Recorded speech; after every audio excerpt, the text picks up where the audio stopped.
Hello guys, नमस्ते, प्रणाम। मैं नीलू मौर्य अपने यूट्यूब चैनल पे आप सभी दर्शकों का स्वागत करती हूँ। और मैं जा रही हूँ एक सुंदर सा बेटा जब नहवाया जाता है तो उस पर का गीत गाने। आप लोग ज़रूर अपना आशीर्वाद प्यार दुलार देना। राधे राधे, राम राम।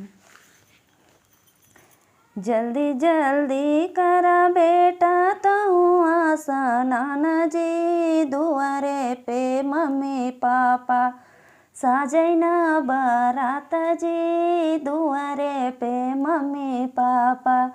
जल्दी जल्दी करा भैया तहुआ स्नान जी, दुआरे पे मम्मी पापा साजैन बारात जी, दुआरे पे मम्मी पापा साजैन बारात जी, दुआरे पे मम्मी पापा।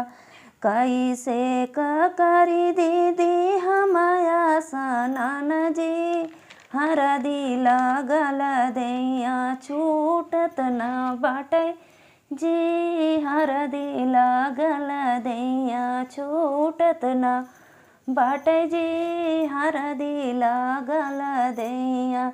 जल्दी जल्दी करा बेटा तहुआ स्नान जी, दुआरे पे चाची चाचा साजैन बारात जी, दुआरे पे चाची चाचा साजैन बारात जी, दुआरे पे चाची चाचा।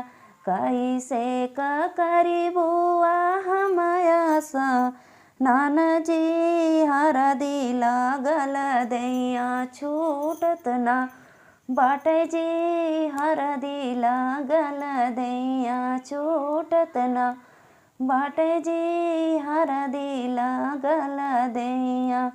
जल्दी जल्दी करा देवरू तहुआ स्नान जी, दुआरे पे भाभी भैया साजैन बारात जी, दुआरे पे भाभी भैया।